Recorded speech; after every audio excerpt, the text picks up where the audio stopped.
बच्चों लोग, इस क्वेश्चन में आपके सामने 5 आयंस दिए हुए हैं और बोला गया है इनमें से किनका स्पिन ऑलिमेटिक मोमेंट सेम होगा। तो ध्यान देना, जो स्पिन ऑलिमेटिक मोमेंट होता है उसका जो फार्मूला होता है root over n+2 Bohr's magneton, इसका यूनिट होता है। यहाँ जो n होता है ये होता है नंबर ऑफ अनपेयर्ड इलेक्ट्रॉन। तो सिंपली अगर आपका अनपेयर्ड इलेक्ट्रॉन अगर सेम होगा,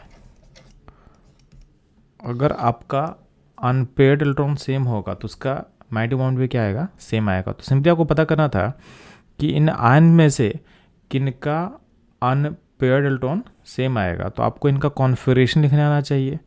तो अगर हम बात करते हैं Ti+3 का, तो इसका जो कॉन्फ़िगरेशन होगा ये होगा आर्गन 3d1, इसका जो अनपेयर्ड इलेक्ट्रॉन होगा ये होगा 1।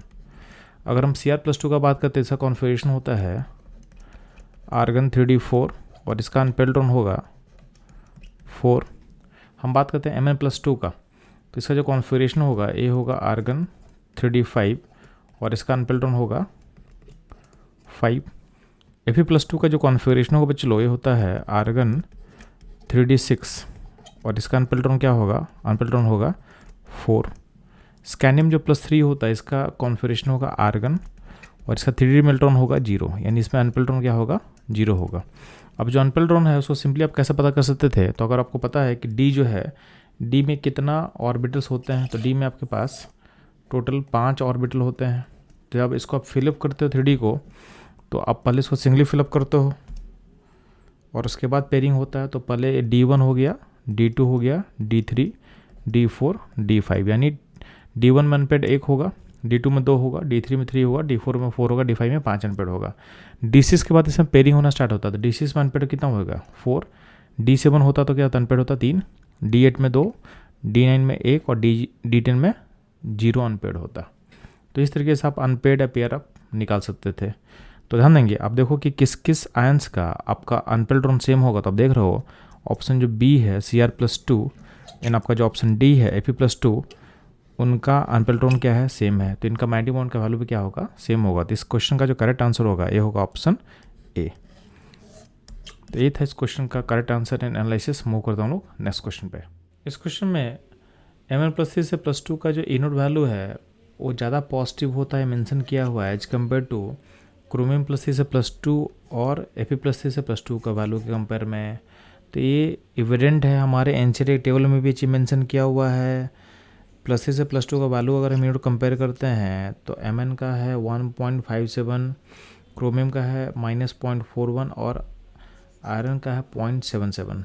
ठीक है, तो इसका रीज़न पूछा गया कि आखिर Mn का जो वैल्यू है +3 से +2 का वो क्रोमियम और आयरन से ज़्यादा क्यों होता है। तो ध्यान देंगे, Mn+3 में क्या होता है कि आपका जो आउटर मोस्ट कॉन्फ़िगरेशन होता है ये होता है 3d4 और +2 जब पहुँचेगा तो ये चेंज होता है +d5 में आता है, यानी आपका जो D लेवल है हाफ फील्ड स्टेबिलिटी को गेन करता है। तो इसका रीजन हो जाएगा D4 टू D5 कॉन्फ़िगरेशन, यानी इसका जो रीजन हो जाएगा ऑप्शन नंबर 3। यानी इस प्रोसेस में कहीं ना कहीं आपका जो D4 से D5 कॉन्फ़िगरेशन अचीव कर देता है और D5 कॉन्फ़िगरेशन स्टेबल होता है, इसलिए अचीव करना वो चाहता है। तो आपका इनोड उसका क्या होता है, ज़्यादा पॉजिटिव होगा एज कम्पेयर टू क्रोमियम और आयरन। तो ऑप्शन 3 आपका करेक्ट आंसर होगा इस क्वेश्चन का। ये था इस क्वेश्चन का एनालिसिस। मूव करता हूँ लोग नेक्स्ट क्वेश्चन पे। इस क्वेश्चन बोला गया है कि कौन सा पेयर ऑफ लैंथेनाइड्स डायमैटिक नेचर का होगा। तो ध्यान देंगे, पहला जो ऑप्शन में है सी और YB का +4 एंड +2 जो चार्ज है, तो सी का एटॉमिक नंबर 58 होता है। तो 58 का जो कॉन्फ़िगरेशन आप लिखोगे तो सी का कॉन्फ़िगरेशन होता है जेनन 4f1 5d1 एंड 6s2 होता है, इसमें एक्सेप्शन होता है। तो C+4 जब हम 4 रो निकालेंगे तो पहले S से निकलेगा, फिर D से, फिर F से। तो अल्टीमेटली C+4 में सिर्फ जेनन होगा, तो इसमें अल्टीमेटली क्या है, बाहर का इलेक्ट्रॉन निकाल चुके हो तो इसमें सारा इलेक्ट्रॉन क्या हो, पेड फॉर्म में होगा। तो C+4 क्या है, नेचर डायमेटिक होगा। YB+2 का हम बात करते हैं तो YB जो होता है, YB का एटॉमिक नंबर कितना होता है, 70। तो इसका कॉन्फ़िगरेशन होना चाहिए होगा जेनन 4f14 एंड 6s2 होना चाहिए। तो YB+2 अगर हम निकालते हैं तो 2 निकलेगा S से, तो इसका जो कॉन्फ़िगरेशन हो जाएगा जेनन 14। अब चूंकि आपका एफ सबसेल फुली फिल्ड है तो इसमें इलेक्ट्रॉन सारा क्या होगा, पेड फॉर्म में होगा, यानी पहला ऑप्शन में जो दोनों आयन है ये दोनों डायमेंटिक नेचर का होगा, यानी ऑप्शन जो 1 होगा इसका करेक्ट आंसर होगा। बाकी अब 2, 3 और 4 चेक करोगे तो कहीं ना कहीं सब में अनपेड इलेक्ट्रॉन आपको दिखेगा। बस सिंपली क्या करना है, आपको सारे का कॉन्फिगरेशन लिखना है। अच्छा, कॉन्फिगरेशन लिखने के लिए सारे आयंस का, यानी सारे आपको आयंस जो दिख रहे हैं उसमें जो एलिमेंट्स इन्वॉल्व हैं उसका एटॉमिक नंबर को याद होना चाहिए। यानी आपको लैंथेनाइड सीरीज का एलिमेंट्स, उनका सिंबल एटॉमिक नंबर के साथ याद करोगे तभी ये क्वेश्चन आपसे बनेगा। तो ये था इस क्वेश्चन एनालिसिस। मूव करते हैं हम लोग नेक्स्ट क्वेश्चन पे। बच्चों इस क्वेश्चन बोला गया है कि copper plus 2 is more stable than copper plus 1 salt in aqueous solution. यानी कॉपर प्लस 2 का स्टेबिलिटी कॉपर प्लस 1 से ज़्यादा होता है इन एक्वस सॉल्यूशन। ऐसा क्यों होता है? तो ध्यान देंगे, कॉपर प्लस 1 का जो कॉन्फिगरेशन देखो तो होता है आर्गन 3d10। तो यहाँ से फर्दर इलेक्ट्रॉन निकालना बहुत मुश्किल है, यानी कॉपर प्लस 2 करना बहुत मुश्किल है क्योंकि ये फुलफिल स्टेबल है। तो यहाँ से इलेक्ट्रॉन निकालना बहुत मुश्किल होगा। यानी यहाँ का जो आयनाइजेशन एंथैल्पी है जिसको हम IE2 बोल रहे हैं, second ionisation enthalpy of copper क्या होता है, इसका वैल्यू वेरी हाई होता है, यानी यहाँ से इलेक्ट्रॉन निकालना मुश्किल है। तो फिर कॉपर प्लस 2 स्टेबल क्यों हो रहा है? तो ध्यान देंगे, आपके एक्वस सॉल्यूशन में एक और फैक्टर टर्म आता है हाइड्रेशन का। तो हाइड्रेशन जो होता है वो कहीं ना कहीं चार्ज के प्रोपोर्शनल होता है और साइज के क्या होता है, साइज के इन्वर्सली प्रोपोर्शनल होता है। तो कॉपर प्लस 2 का चार्ज बढ़ चुका है और साइज छोटा हो चुका तो उसका हाइड्रेशन एंथैल्पी ज़्यादा होगा। और हाइड्रेशन प्रोसेस में एनर्जी क्या होती है, इवॉल्व करता है। तो जितना आपको IE2 चाहिए था उतना इसके हाइड्रेशन से निकल जाता है। तो हाइड्रेशन होने के कारण क्या होता है, जितना हाइड्रेशन जो एनर्जी निकला, हाइड्रेशन प्रोसेस कंपनसेट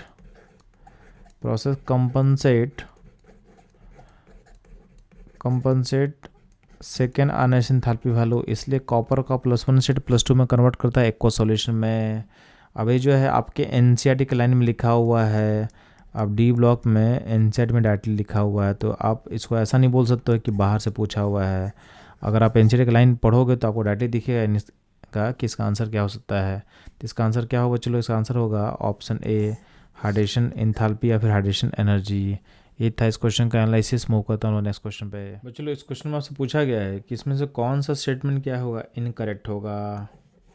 तो आपके पास टोटल 5 स्टेटमेंट लिखा हुआ है। तो पहला स्टेटमेंट मैं रीड कर रहा हूँ, all transition metal except scandium form MO यानी +2 स्टेट में ऑक्साइड फॉर्म करेगा which are ionic in nature. तो ध्यान ना, ये स्टेटमेंट करेक्ट है।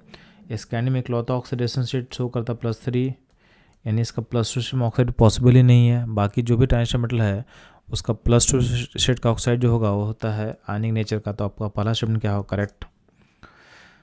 सेकंड बोला गया है the highest oxidation number corresponding to the group number in transition metal oxide attain in scandium to manganese. ये भी सही है, यानी मैंगनीज तक जो हाईएस्ट ऑक्सीडेशन स्टेट है उसके ग्रुप नंबर से क्या कहता है, मैच करता है।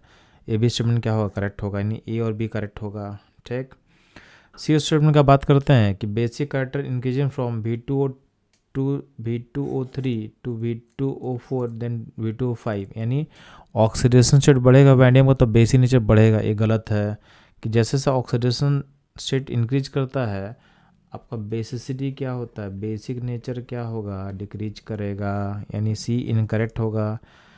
हम ई का बात करते हैं तो क्रोमियम का जो +2 स्टेट है बेसिक नेचर का होता है, +3 स्टेट क्या होता है, एम्फोट्रिक होता है। तो ए बी स्टेटमेंट क्या होगा, करेक्ट होगा। तो ABE करेक्ट है। ठीक है, तो इनकरेक्ट यहाँ पे सी है। अगर आप ऑप्शन एलिमिनेट कर रहे हो तो ध्यान देना आपके पास जो है बस ऑप्शन ए बचेगा जो कि करेक्ट हो सकता है। तो अगर आपको डी स्टेटमेंट अगर आपको उतना याद नहीं है कि डी स्टेटमेंट करेक्ट है कि इनकरेक्ट है कि V2O4 dissolve in acid to give VO4 minus salt, तो ध्यान ए बी स्टेटमेंट इनकरेक्ट है। अगर आपको याद नहीं है तो ऑप्शन एलिमिनेशन से भी बना सकते हो। बस आपको ऑप्शन जो ए है यानी C and D are only incorrect statement among 5 statements. तो ये था इस क्वेश्चन का आंसर। मूव करता हूँ नेक्स्ट क्वेश्चन पे। एक्चुअली क्वेश्चन बोला गया जब का मीडियम न्यूट्रल हो या फिर फ्रेंडली बेसिक हो तो उस केस में जो KNO4 होता है वो आपके I- आयन को कन्वर्ट करता है IO3- आयन में। इस प्रोसेस में एक खुद को रिड्यूस करता है। तो बोला गया है कि ऑक्सीडेशन स्टेट जो मैंगनीज का है वो कहाँ से कहाँ चेंज करेगा। तो नीचे मैंने रिएक्शन लिख के दिखा दिया है। इसमें Mn है, MnO4 माइनस है, खुद को भेजता है MnO2 में, यानी MnO4 माइनस में इसका ऑक्सीडेशन रेट +7 होता है, जो कि चेंज करता है MnO2 में +4 में, यानी जो चेंज होगा मैनेज का +7 to +4 होगा, यानी ऑप्शन ए होगा इसका करेक्ट आंसर। ए था इस क्वेश्चन का एनालिसिस। मूव करता हूँ नेक्स्ट क्वेश्चन पे। एक्चुअली इस क्वेश्चन में बोला गया है गैडोलिनियम का लो वैल्यू ऑफ थर्ड आइंथैल्पी क्यों होता है। तो ध्यान देंगे आपके पास GD जिसका एटॉमिक नंबर होता है 64, उसका मैं कॉन्फ़िगरेशन आपके साथ शेयर कर रहा हूँ। तो आपके पास NCERT का टेबल दिया हुआ है, आप 64 को फोकस करो। तो यहाँ पे इसका कॉन्फ़िगरेशन होता है, इसमें एक्सेप्शन होता है, याद रखना एक्सेप्शन भी आपके लिए बहुत इंपॉर्टेंट है। यहाँ पे 5D में एक इलेक्ट्रॉन रहता है। अगर आप थर्ड 2 इलेक्ट्रॉन निकालने के बाद जब तीसरा इलेक्ट्रॉन निकालोगे तो वहाँ कहाँ से निकलेगा, 5D से निकलेगा। और इसके निकलने के बाद आपका जो इसका कॉन्फ़िगरेशन होगा 4f7 होगा, यानी खुद क्या हो जाएगा, हाफ फिल्ड हो जाएगा। क्या हो जाएगा, हाफ फिल्ड हो जाएगा। यानी थर्ड इलेक्ट्रॉन निकलने के बाद ये हाफ फिल्ड होगा, तो इसका हाई एक्सचेंज एंथैल्पी होगा। आपको पता है कि हाफ फिल्ड और फुल फिल्ड में क्या होता है, हाई एक्सचेंज एनर्जी होता है। तो इसका जो ऑप्शन क्या होगा, बी इसका करेक्ट आंसर होगा। तो ये था इस क्वेश्चन का एनालिसिस। मूव करता हूँ नेक्स्ट क्वेश्चन पे। बच्चों लोग बोला गया है जर्कोनियम एटॉमिक नंबर 40 और हफनियम एटॉमिक नंबर 72 का सिमिलर एटॉमिक आयनिक रेडियाई क्यों होता है। तो ध्यान देंगे ये होता है ड्यू टू लैंथेनाइट कॉन्ट्रैक्शन। तो ऑप्शन डी इसका करेक्ट होगा। अब ध्यान देना इसका जो रीजन है आपके NCERT के लाइन्स में लिखा भी हुआ था। तो इसमें समझाया हुआ है कि इन लैंथेनाइट कॉन्ट्रैक्शन में होता क्या है कि second and third D series का जो रेडियाई होता है सिमिलर हो जाता है। तो एग्जाम्पल में आपको जर्कोनियम और हफनियम में लिखा हुआ है कि दोनों का साइड नियरली क्या है, सेम है। ठीक है, अब इसका रीजन क्या हो जाएगा, ड्यू टू लैंथेनाइट कॉन्ट्रैक्शन। तो ये था इस क्वेश्चन का एनालिसिस। मूव करता हूँ नेक्स्ट क्वेश्चन पे। चलो बोला गया है इन सारे स्टेटमेंट में कौन सा इनकरेक्ट होगा। तो ध्यान देंगे पहला जो स्टेटमेंट है actinides are highly reactive metal specially when finally divided, सही है। Actinide contraction greater for the element to element than lanthanide contraction. तो ध्यान देना एक्टिनाइट में 5f का इन्वॉल्वमेंट होता है और 5f ऑर्बिटल का जो शिल्डिंग होता है और ज़्यादा पुअर होता है। तो इसमें एक्टिनाइट कॉन्ट्रैक्शन एक्सटेंड होता है और लैंथेनाइट से ज़्यादा ग्रेटर होता है। तो ये भी स्टेटमेंट क्या होगा, करेक्ट होगा। थर्ड स्टेटमेंट में क्या बोला सी में कि most of the trivalent lanthanides are a colourless, ये गलत है। लैंथेनाइट्स का खुद का कलर होता है, तो ये गलत हो जाएगा। Next lanthanides are good conductor of heat and electricity, तो लैंथेनाइट मेटल्स होता है तो ये कनेक्ट करेगा। तो ये भी स्टेटमेंट क्या होगा, करेक्ट होगा। तो अल्टीमेटली आपका जो इनकरेक्ट होगा ऑप्शन सी होगा।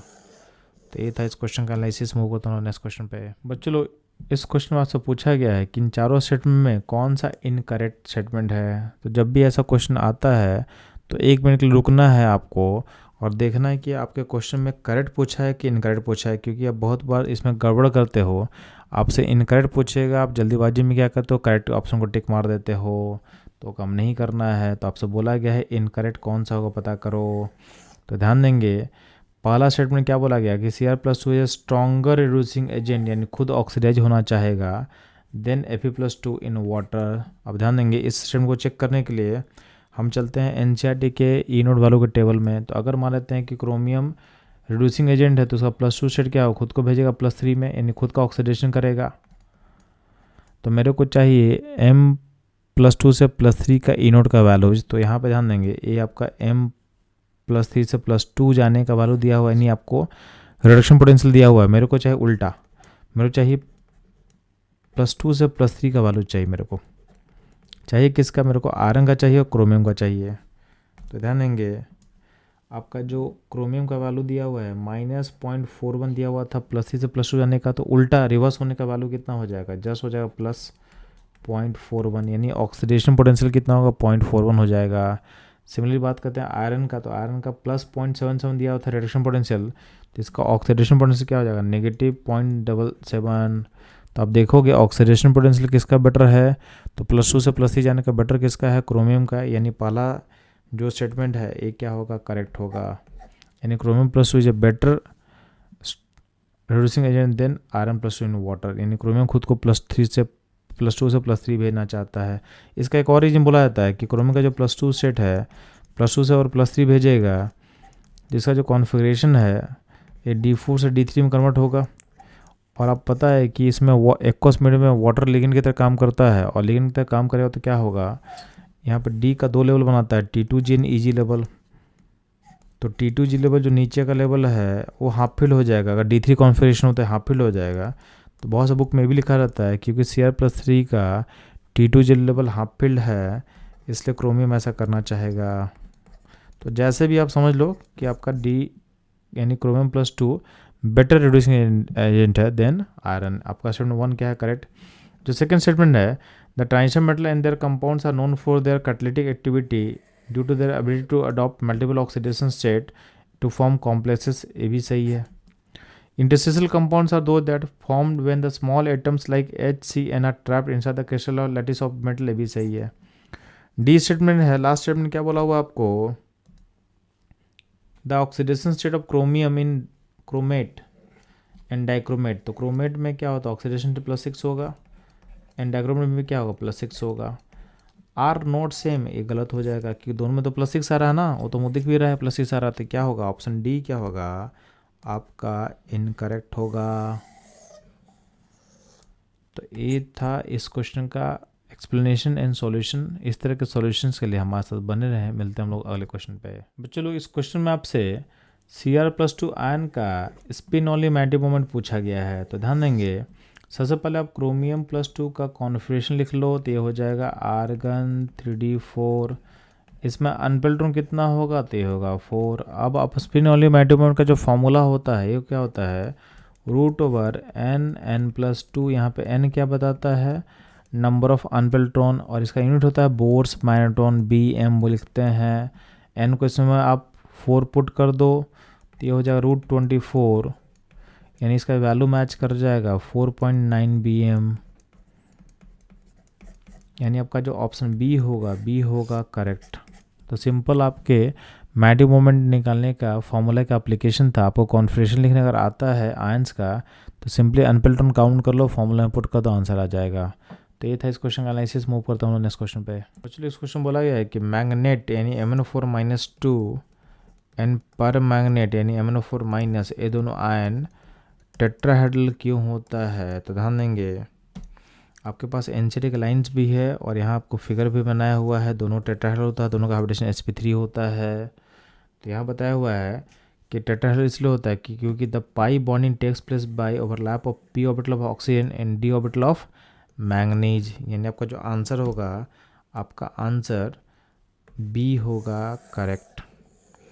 तो ये था इस क्वेश्चन का एनालिसिस, सॉल्यूशन और उसका आंसर। मूव करता हूँ नेक्स्ट क्वेश्चन पे। एक्चुअली इस क्वेश्चन बोला गया है जब का मीडियम न्यूट्रल या फेंटली बेसिक हो तो उस केस में KNO4 जो होता है आपके पोटेशियम आयोडाइड के I- को कन्वर्ट करता है आयोडेट आयन में, यानी X में कन्वर्ट करता है। तो आपसे पूछा गया है कि X क्या होगा, तो आपको पता है कि X क्या होता है IO3-, नीचे रिएक्शन लिख के भी दिखा दिया गया है। तो इसका आंसर होगा ऑप्शन सी।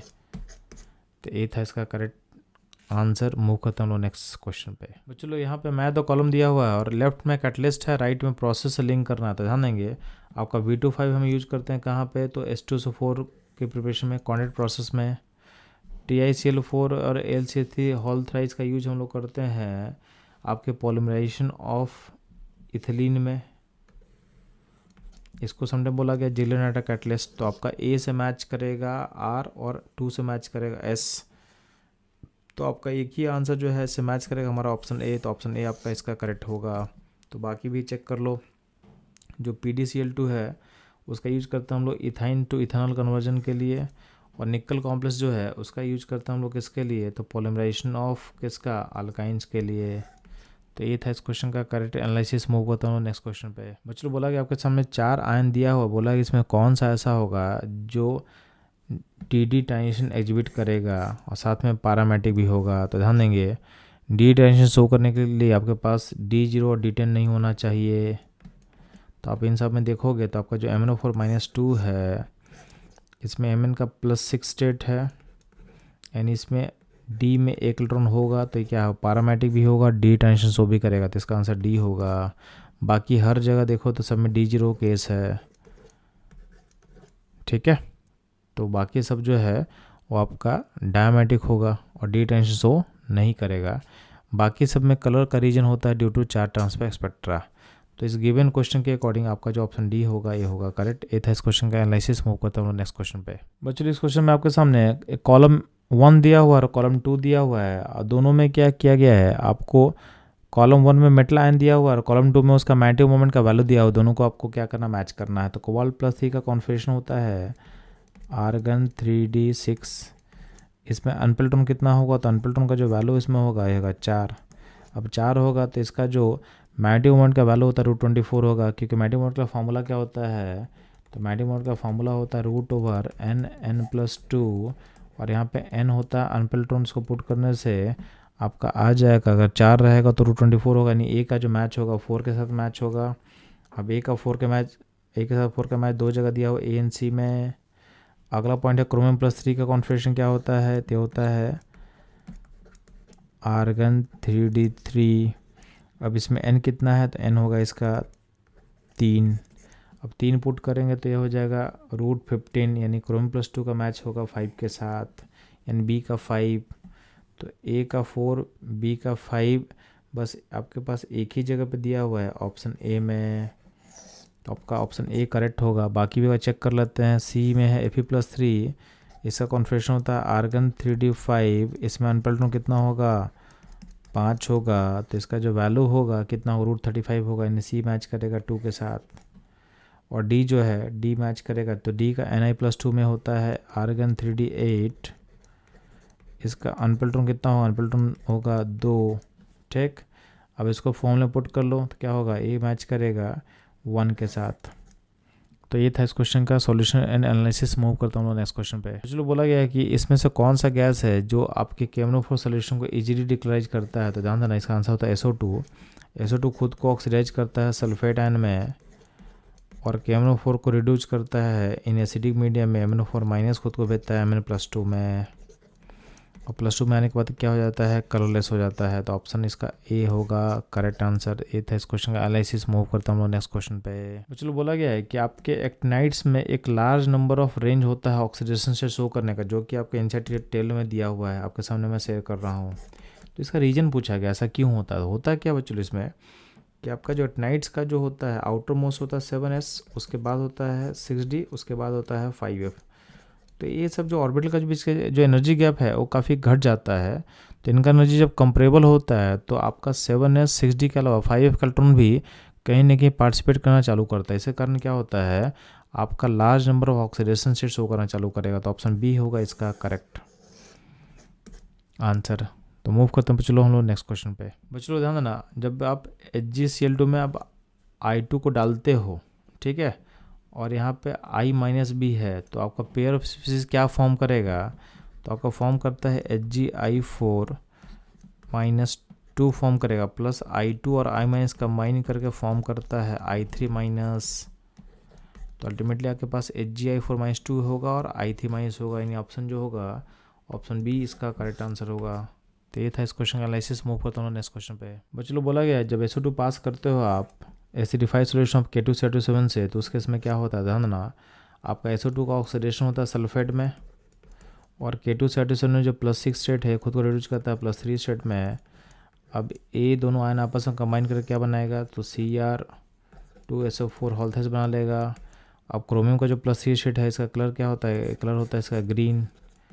तो ग्रीन कलर का आपका फॉर्मेशन होगा क्रोमियम सल्फेट का। तो ऑप्शन जो बी होगा करेक्ट आंसर इसका।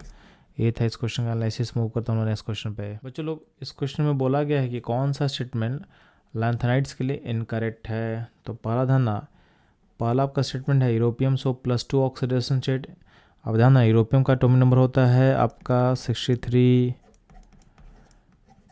अब इसमें क्या होता है, इसका कॉन्फ़िगरेशन होता है जेनन 4f7 6s2। तो अगर आप 2 इलेक्ट्रॉन निकालते हो, इसको +2 में भेजते हो, तो इसका कॉन्फ़िगरेशन क्या हो जाएगा, जेनन 4f7, जो कि स्टेबल रहेगा due to half filled stability, इसलिए बनना चाहता +2 सेट में। तो आपका ऑप्शन ए क्या होगा, करेक्ट होगा। बी ऑप्शन में क्या दिया हुआ है, the basicity decrease in the ionic radius decrease from Pr to Lu। तो ध्यान ना, जैसे जैसे आप Pr to Lu जाते हो तो आपका रेडियस घटता है, तो पोलराइजिंग पावर बढ़ेगा, तो इसका जो बेसिसिटी है डिक्रीज करता है। तो बी स्टेटमेंट में क्या होगा, करेक्ट होगा। ऑल द लैंथेनाइड्स, यहाँ पे all the lanthanides are much more active than aluminium, ये जो है ये इनकरेक्ट होगा, ठीक है, क्योंकि लैंथेनाइड्स का जो रिएक्टिविटी होता है जनरली क्या होता है, एल्युमिनियम के जैसा होता है, उससे बहुत ज़्यादा रिएक्टिव तो नहीं होता है, तो ऑप्शन सी क्या हो जाएगा, इनकरेक्ट हो जाएगा। बात करते हैं डी ऑप्शन का, तो C+4 solution widely use as oxidising agent in volumetric analysis, ये भी सही है कि सी जो है, सी खुद को +4 से +3 भेजना चाहता है, तो इसको हम एज ए ऑक्सीडाइजिंग एजेंट की तरह यूज करते हैं, तो ऑप्शन डी भी करेक्ट होगा। तो इसमें से इनकरेक्ट कौन सा होगा, ऑप्शन सी। ठीक है, यानी आपका जो करेक्ट आंसर होगा इस क्वेश्चन का बच्चों लोग क्या होगा, ऑप्शन सी करेक्ट। मतलब इस क्वेश्चन का डिमांड था कि इनकरेक्ट ऑप्शन ढूंढना है, तो ऑप्शन सी क्या होगा, इनकरेक्ट होगा। तो ये था इस क्वेश्चन का सॉल्यूशन। मूव करता हूँ नेक्स्ट क्वेश्चन पे। बच्चों लोग आपसे हमने पूछा गया है कि यूरोपियम 63, GD 64 एंड TB 65, इनका आपको टॉनिक कॉन्फ्रेंस लेके दिखाना है। तो ध्यान देना, इनका तो लिखोगे, साथ में आपको पता होना चाहिए कि GD में एक्सेप्शन होता है। तो यूरोपियम का जो कॉन्फ़िगरेशन होगा ये होगा 4F7 6S2, आपका GD में एक्सेप्शन होता है। तो ध्यान देंगे, आपके सामने मैं टेबल सेट कर दे रहा हूँ। यूरोपियम जो है उसका होगा 4F7 6S2, GD में एक्सेप्शन दिख गया आपको। और उसके बाद क्या है, कौन सा है आपके पास, 65 मतलब TB। तो TB जो है, TB में क्या है, 4F9 एंड 6S2 है। तो ध्यान देंगे आपका जो ऑप्शन कौन सा सही रहेगा, तो हमारा ऑप्शन जो सही रहेगा, पहले यूरोपियम का देना है, देन आपको देना है किसका, GD का, और उसके बाद TB का। तो ऑप्शन बी हमारे आंसर से मैच करेगा। तो ये था इस क्वेश्चन का सॉल्यूशन। मूव करता हूँ नेक्स्ट क्वेश्चन पे। बच्चों बोला गया है कि लैंथेनाइड कॉन्ट्रैक्शन के कारण किस एलिमेंट्स का साइज सिमिलर होता है। तो ध्यान देना, आपका जो ऑप्शन ए होगा जर्कोनियम एंड हॉफनियम, इनका साइज सिमिलर होता है, और आपके NCERT में भी दिया हुआ है। तो ध्यान देना, NCERT का लाइन मैं शेयर कर रहा हूँ, तो यहाँ लिखा हुआ ड्यू टू लैंथेनाइड कॉन्ट्रैक्शन आपका जर्कोनियम जिसका साइज होता है 160 पिकोमीटर, हॉफनियम होता है 159 पिकोमीटर। तो आपके NCERT का लाइन्स है, ये भी आपको देखना है। तो ये था इस क्वेश्चन का सॉल्यूशन। मूव करता हूँ नेक्स्ट क्वेश्चन में। बच्चों इस क्वेश्चन बोला गया है कि गैडोलिनियम जो कि 4F से बिलोंग करता है, जिसका एटॉमिक नंबर होता है 64, उसका करेक्ट इलेक्ट्रॉनिक कॉन्फ़िगरेशन क्या होगा। तो ध्यान देना, GD के कॉन्फ़िगरेशन में एक्सेप्शन होता है, इसको हम लोग बार बार देख चुके हैं। तो GD में क्या होता है कि 4F7 रहेगा, 5D1 होगा। तो आंसर बी इसके लिए करेक्ट होगा, और आपके NCERT में चीज़ दिया भी हुआ है। तो आपके सामने मैं NCERT टेबल में दिखा रहा हूँ, जहाँ पे GD जो है सो कॉन्फ़िगरेशन लिखा हुआ है। ये कॉन्फ़िगरेशन आपके लिए बहुत इंपॉर्टेंट है कि आपके पास बार बार नीट में आ चुका है। तो ये था इस क्वेश्चन का एनालिसिस। मूव करता हूँ नेक्स्ट क्वेश्चन पे। बच्चों लोग बोला गया है इन चारों में से किसका कंप्लीट आयोनाइजेशन करने पे आपका list amount of KMnO4 use होगा। तो ध्यान देंगे, आपको सिंपली यहाँ पे रेडॉक्स रिएक्शन हो रहा है, तो यहाँ पे इलेक्ट्रॉन का लॉस एंड गेन होगा। तो जिस केस में ऑक्सीडेशन में list number of electron involve होंगे एंड लॉस होगा, उसी में आपका list amount of KMnO4 use होने वाला है। तो ध्यान देंगे, हर केस में हम लोग कंप्लीट ऑक्सीडेशन का कितना इलेक्ट्रॉन यूज होने वाला निकाल लेते हैं। तो आपका जो Fe पहला केस हम बात कर रहे हैं, FeSO3 में Fe+2 स्टेट में है और सल्फाइड में है आयन, तो इसका ऑक्सीडेशन हो जाएगा +2 से +3 में है। तो यहाँ पे 1 का लॉस होगा, और यहाँ पे सल्फाइड से जाएगा सल्फेट में, तो यहाँ पे लॉस होगा 2 का फर्दर, क्योंकि सल्फ़र का जो ऑक्सीडेशन स्टेट है +4 से +6 जा रहा है, तो यहाँ 2 का लॉस होगा। तो नेट लॉस कितना होगा, 3 का लॉस होगा। अगर बात करते हैं हम लोग फेरस ऑक्सीडेट में, तो Fe जाएगा +2 से +3 में, तो यहाँ पे लॉस होगा 1 का। और ऑक्सीलेट आयन जो जाता है CO2 में, तो यहाँ ऑक्सीलेट में कार्बन का ऑक्सीडेशन स्टेट होता है +3 और CO2 मतलब +4, तो +3 से +4 में अल्टीमेटली चेंज होगा 1 का 2 में चेंज होगा 2 का, तो यहाँ पे 2 का लॉस होगा। तो नेट लॉस क्या होगा, 3 का, यहाँ भी लॉस होगा।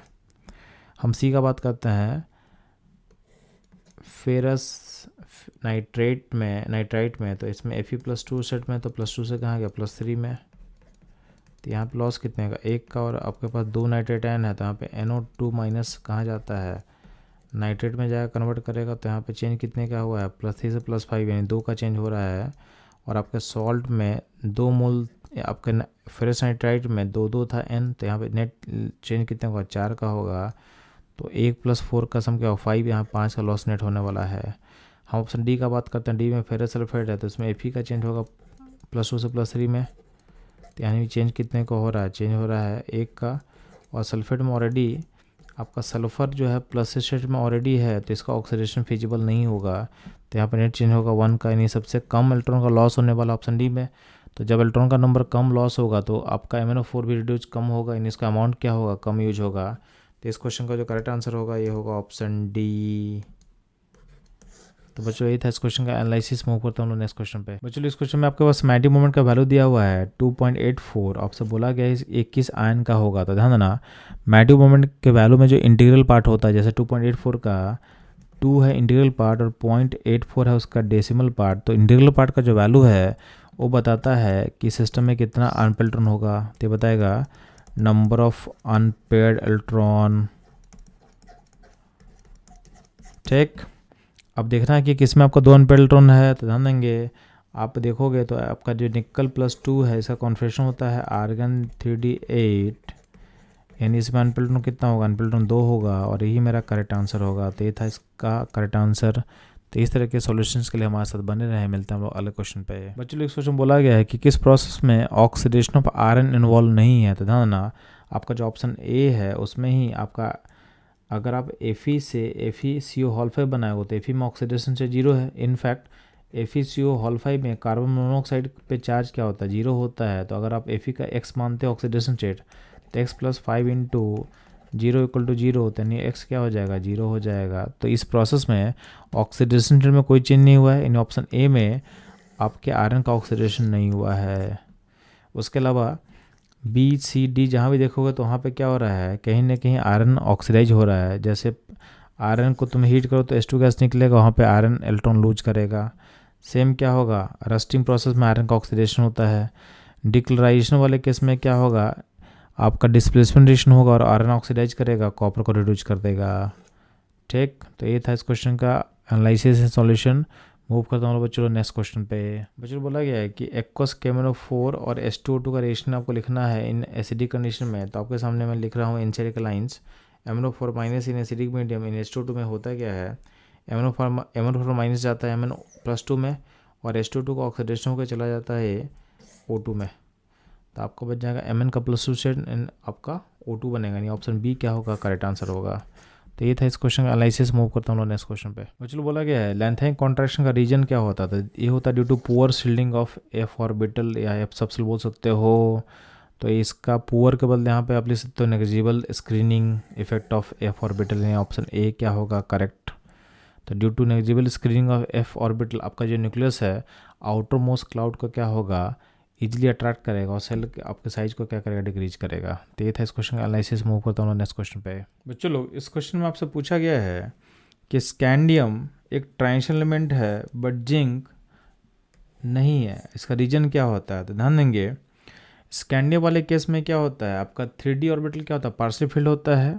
तो ट्रांजिशन एलिमेंट का डेफिनेशन जो आपके एनसीईआरटी लाइन में लिखा हुआ, मैं उसको रीड कर रहा हूँ। तो एनसीईआरटी में लिखा हुआ है according to IUPAC, transition metal are defined as a metal which have incomplete d subshell either in neutral atom or in their ions। अब जिंक, कैडमियम और मरकरी जो होता है, जो जिंक का फैमिली पूरा है, वो ध्यान देना उनका फुल्ली डिटेन कॉन्फ़िगरेशन होता है in their ground state as well as in their common oxidation state, जो कि उनका +2 स्टेट होता है। तो जिंक अपने ग्राउंड स्टेट या फिर अपने कॉमन स्टेट में क्या होता है, उनका डी सबसेल फुल्ली फिलफिल होता है, इसलिए उसको ट्रांजिशन मेटल हम नहीं बोलेंगे। तो इसका आंसर होगा बी। तो हम लोग आपके साथ एनसीईआरटी का लाइन भी डिस्कस कर रहे हैं जहाँ से क्वेश्चन पूछा जा रहा है, ताकि आपको पूरा कॉन्फिडेंस हो जाए कि आपका जो एनसीईआरटी का जो लाइन्स है वही आपके इनऑर्गेनिक में पूछा जाता है। तो ये था इस क्वेश्चन का एनालिसिस। मूव करता हूँ नेक्स्ट क्वेश्चन पे। बच्चों लोग बोला गया इसमें से कौन सा ऐसा ऑप्शन है जो कि इनकरेक्ट स्टेटमेंट होगा अबाउट इंटरस्टिशियल कंपाउंड्स। तो ध्यान देंगे आपके सामने एनसीईआरटी का मैंने लाइन भी लिख दिया है, तो उस लाइन को रिफ़र करके आप सिंपली बोल सकते हो कि ऑप्शन जो ए है, they are much harder than pure metal, A statement क्या होता है, सही होता है, यानी ये करेक्ट होगा। They have higher melting point than pure metal, ये भी सही होता है। ठीक, दे रिटेन मेटल कंडक्टिविटी, ये भी सही है, यानी अपने प्रॉपर्टी को क्या करता है, रिटेन करता है। अब देखना आपका जो एनसीईआरटी में लास्ट लाइन क्या लिखा हुआ है, यहाँ पे देखो they are chemically inert, but आपके पास जो ऑप्शन दिया हुआ डी उसमें क्या लिखा हुआ, दे आर केमिकली रिएक्टिव। ये वर्ड ही इसको क्या कर रहा है, रिएक्टिव वर्ड क्या कर रहा है, सिस्टम को गलत कर दे रहा है, यानी ऑप्शन डी क्या होगा, रॉन्ग। तो ये था इस क्वेश्चन का इनकरेक्ट स्टेटमेंट, यानी ऑप्शन डी होगा हमारे लिए मेरा आंसर ए। तो इस तरह के एनालिसिस के लिए हमारे साथ बने रहे। मिलते हैं हम लोग नेक्स्ट क्वेश्चन में। बच्चों लोग इस क्वेश्चन बोला गया है कि कौन सा लैंथेनाइड आयन डायमैटिक नेचर का होगा। तो ध्यान देना, जो YB होता है, YB का एटॉमिक नंबर 70 होता है, तो इसका कॉन्फिगरेशन होगा Zn 4f14 N 6s2 होगा। अब +2 में क्या होगा, s का इलेक्ट्रॉन निकाल दो, तो ये निकाल दोगे अगर आप, यानी वही +2 में क्या होगा 4f14, और 4f14 में क्या होगा f सबसे फुली फिल होगा, यानी इसमें इलेक्ट्रॉन 0 होगा, यानी क्या होगा डायमैटिक होगा, यानी इसका आंसर क्या होगा, इसका आंसर होगा B। तो ये था इस क्वेश्चन का एनालिसिस। मूव करता हूँ नेक्स्ट क्वेश्चन पे। चलो यहाँ पे आपके पास 4 अलॉय दिया हुआ और बोला है किस अलॉय में नॉन मेटल होता है। तो ध्यान देंगे, आपका इनवर जो है उसका जो कंपोजिशन होता है आयरन निकल, तो इसमें दोनों मेटल है। आपका जो स्टील होता है, स्टील का कंपोजिशन यहाँ दिया हुआ है, इसमें आयरन निकल के अलावा कार्बन होता है। ठीक, तो कार्बन क्या होता है नॉन मेटल, तो ऑप्शन जो बी होगा, बी यानी स्टील जो होगा, इसका करेक्ट आंसर होगा, यानी ये आपका नॉन मेटल कंटेन करता है। बाकी ऑप्शन को एक बार चेक करके आपको बताते हैं कि यहाँ पर नॉन मेटल क्यों नहीं है। तो बेल मेटल जो है, बेल मेटल में कॉपर एसन है, यहाँ पर नॉन मेटल नहीं है। और ब्रॉन्ज जो है, ब्रॉन्ज में क्या है, तो ब्रॉन्ज होता है कॉपर एसन, यानी यहाँ पे आपका क्या होगा नॉन मेटल नहीं होगा। तो ऑप्शन जो बी होगा इसका करेक्ट होगा। तो ये था इस क्वेश्चन का एनालिसिस। मूव करता हूँ नेक्स्ट क्वेश्चन पे। बच्चों लोग इस क्वेश्चन बोला गया है कि ट्रांजिशन मेटल का जो कैटालिटिक एक्टिविटी होता है, ट्रांजिशन मेटल का जो कैटालिटिक एक्टिविटी होता है वो क्यों होता है। तो ध्यान देना, आपका एनसीईआरटी का लाइन लिखा हुआ है कि transition metal and the compounds are known for their catalytic activity. This activity is ascribed to their ability to adopt multiple oxidation state and to form complex। तो इसका जो आंसर होगा ये होगा ऑप्शन सी, जो हमारे एनसीईआरटी की line से मैच कर रहा है। तो ये था इस क्वेश्चन का एनालिसिस। मूव करता हूँ नेक्स्ट क्वेश्चन पे। चलो इस क्वेश्चन में आपके सामने बोला हुआ है कौन सा जो ऑर्डर है चारों में जो अपने इंडिकेटेड प्रॉपर्टी के अकॉर्डिंग सही से अरेंज नहीं किया हुआ है। तो ध्यान देंगे, पहला जो आपका ऑर्डर है उसमें हमको अरेंज क्या करना है, increasing number of oxidation state. तो ध्यान देना, जितना अनपेयर्ड इलेक्ट्रॉन ज़्यादा होगा डी में उतना ऑक्सीडेशन स्टेट क्या होता है, ज़्यादा होता है। तो आपको पता है कि Mn का जो ऑक्सीडेशन स्टेट है +2 से +7 तक वैरी करता है, तो ये सबसे हाईएस्ट होगा। फिर क्रोमियम होगा, फिर वैडियम होगा, फिर टाइटेनियम होगा। तो बेसिकली जो प्रॉपर्टी है ये number of unpaired D electron पर डिपेंड करता है। तो जहाँ पे अनपेयर्ड इलेक्ट्रॉन डी में ज़्यादा होगा वहाँ पे ज़्यादा होगा। तो ये ऑर्डर सही दिया हुआ है, एक करेक्ट होगा। नेक्स्ट ध्यान देना, यहाँ पे +3 स्टेट है दिया हुआ है और बोला है इसको हमको अरेंज करना है इंक्रीजिंग मैग्नेटिक मोमेंट के अकॉर्डिंग। तो Mn+3 में अनपेयर्ड इलेक्ट्रॉन 4 होता है, Cr+3 में 3 होता है, B+3 में 2 होगा और Ti+3 में 1 होगा। तो जितना अनपेयर्ड इलेक्ट्रॉन ज़्यादा होता है उतना ही मैग्नेटिक मोमेंट का वैल्यू क्या होगा, हाई होगा। यानी ये भी आपका ऑर्डर जो है करेक्ट है। नहीं देंगे ध्यान से, तो अगला ऑर्डर है मेल्टिंग पॉइंट का इंक्रीजिंग ऑर्डर। तो ध्यान देंगे, आपके सामने मैं चलता हूँ एनसीईआरटी के टेल पे, तो यहाँ पे इंथैल्पी ऑफ फ्यूजन दिया हुआ है, एटमाइजेशन दिया हुआ है, इसको आप फ्यूजन भी बोल सकते हो, इसे लिंक कर सकते हो आप। तो ध्यान देंगे, इंथैल्पी ऑफ एटमाइजेशन का जो ट्रेंड आप देखोगे तो उसमें ध्यान ना Mn का जो एटमाइजेशन वैल्यू होता है वो कम होता है क्रोमियम से और आसपास से कम होता है। जब एटमाइजेशन कम होगा तो उसका फ्यूजन इंथैल्पी यानी मेल्टिंग पॉइंट भी क्या होना चाहिए, उसका लोअर होना चाहिए। इसका मतलब Mn का जो वैल्यू होगा क्रोमियम से तो लोअर होगा, इतना तो हमको समझ में आ रहा है। तो आपका Mn का जो वैल्यू है वो पीछे होना चाहिए था, यानी ऑप्शन सी है इसका इनकरेक्ट, यानी सी जो स्टेटमेंट होगा क्या होगा, इनकरेक्ट होगा। ठीक है, बाकी हम बात करते हैं डी का। तो यहाँ पे सेकेंड आयनाइजेशन एंथैल्पी का वैल्यू अरेंज किया गया है। तो आपको पता है कि पहला इलेक्ट्रॉन निकालने के बाद क्रोमियम D5 स्टेट पहुँच चुका है, तो इसलिए इसका जो आयनाइजेशन एंथैल्पी का वैल्यू होता है वो Mn को क्रॉस कर जाता है, Mn को क्रॉस कर जाता है। लॉजिकली होना क्या चाहिए था, Mn का हाई होना चाहिए था क्रोमियम से, क्योंकि दोनों एक ही पेड़ का एलिमेंट है, बट चूँकि Mn D5 यानी अपने हाफ फील्ड स्टेबिलिटी को पहुँच चुका है, इसलिए उसका जो वैल्यू है Mn को क्रॉस करता है। तो ये आंसर क्या होगा, यानी डी ऑप्शन जो होगा, डी ऑप्शन भी सही होगा। तो यानी अल्टीमेटली कौन सा स्टेटमेंट इनकरेक्ट हुआ, ऑप्शन सी वाला। अगर आप डी को चेक करना चाहते हो तो डी का जो वैल्यू भी आपको मिल सकता है। तो यहाँ देखना सेकेंड आंसर का वैल्यू लिखा हुआ है यहाँ पे, तो आप देखोगे क्रोमियम का जो वैल्यू है वो Mn को क्रॉस कर गया यहाँ पे। तो ये था इस क्वेश्चन का एनालिसिस। मूव करता हूँ नेक्स्ट क्वेश्चन पे। तो चलो आपके सामने 4 ट्रांजिशन मेटल का लिस्ट दिया और बोला है इनमें से कौन सा होगा जिसका +2 से M आने का जो पोटेंशियल है उसका साइन पॉजिटिव होगा। तो ध्यान देंगे, आपको लेके चलते हैं हम लोग डी ब्लॉक के एनसीईआरटी के टेबल पे, तो यहाँ पे जो +2 से m आने का पोटेंशियल जो है आप देखोगे सिर्फ एक ही एलिमेंट का पॉजिटिव है। किस एलिमेंट का पॉजिटिव है? कॉपर का। किसका? कॉपर का। तो ये था इस क्वेश्चन का करेक्ट आंसर, यानी होगा कॉपर। तो बच्चों लोग इस तरह के एनालिसिस के लिए हमारे साथ बने रहे। मिलते हैं हम लोग नेक्स्ट क्वेश्चन में। बच्चों लोग इस क्वेश्चन बोला गया है इन चारों स्टेटमेंट में कौन सा स्टेटमेंट करेक्ट नहीं है? तो ध्यान देंगे, पहला स्टेटमेंट क्या बोल रहा है आपको, on passing H2S through K2Cr2O7 solution milky colour is observe. Statement सही है। यहाँ पे क्या होता है, H2S से सल्फर का -2 स्टेट से सल्फर में भेजते हैं और जो सल्फर फॉर्म करता है उसका मिल्की कलर होता है। तो ऑप्शन ए जो है करेक्ट है। नेक्स्ट ध्यान देंगे, K2Cr2O7 का जो कलर होता है एसिडिक मीडियम में क्या होता है, ऑरेंज होता है। ये भी सही है क्योंकि डाइक्रोमेट आयन जो होता है एसिडिक मीडियम में स्टेबल होता है। और ध्यान देना, आपका डाइक्रोमेट आयन जो होता है उसका कलर क्या होता है, ऑरेंज है। अगर मीडियम बेसिक होता तो बेसिक मीडियम में यहाँ पे खुद को चेंज करता है क्रोमेट में, जिसका कलर होता है येलो। तो आपका ऑप्शन सी भी करेक्ट होगा। K2Cr2O7 solution become yellow on increasing the pH beyond 7। तो ध्यान देना, अगर आप K2Cr2O7 को डालते हो बेसिक मीडियम में तो ये खुद को चेंज करता है आपके क्रोमेट आयन में और कलर जो होता है उसका येलो हो जाता है। तो ये भी आपका स्टेटमेंट क्या होगा, करेक्ट होगा। ऑप्शन बी का हम बात कर रहे हैं। तो sodium dichromate and potassium dichromate में वॉल्यूमेट्रिक एनालिसिस में इसमें लिखा हुआ है कि सोडियम डाइक्रोमेट को प्रेफर करते हो, जो कि रॉन्ग है, ये नहीं है।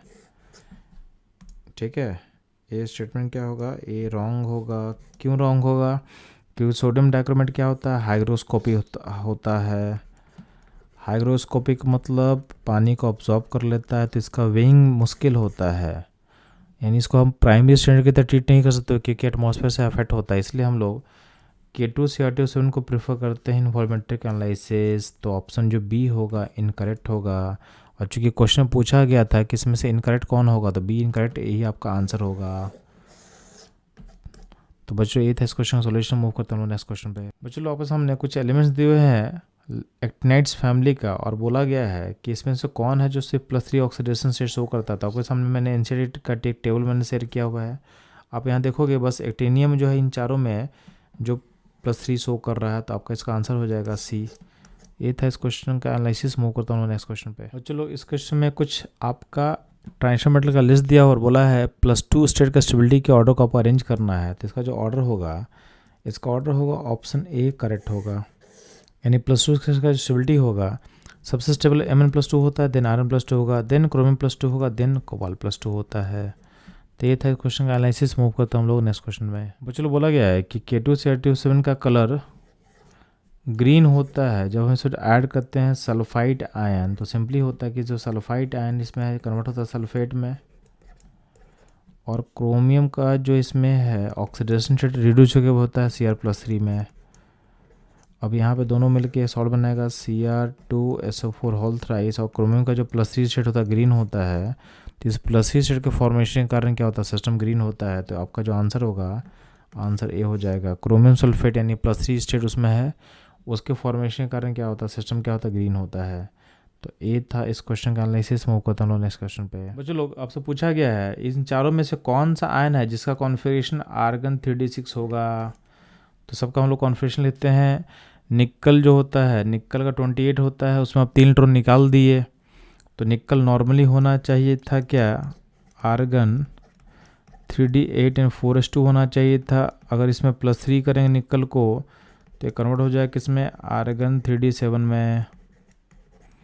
Mn+3 का हम बात करते हैं तो Mn का 25 होता है। Mn का कॉन्फ़िगरेशन क्या होगा बच्चों लोग, ये होता है आर्गन 3d5 इन 4s2 होता है। अगर इसमें से आप 3 इलेक्ट्रॉन निकाल दोगे तो क्या होगा, तो Mn+3 का हो जाएगा आर्गन 3d4 हो जाएगा। आयरन जो है Rn+3 में पहले आप आयरन का देखो तो आयरन का होता है आर्गन 3d6 4s2। तो Rn+3 का क्या होगा, तो हो जाएगा आर्गन 3d5 हो जाएगा।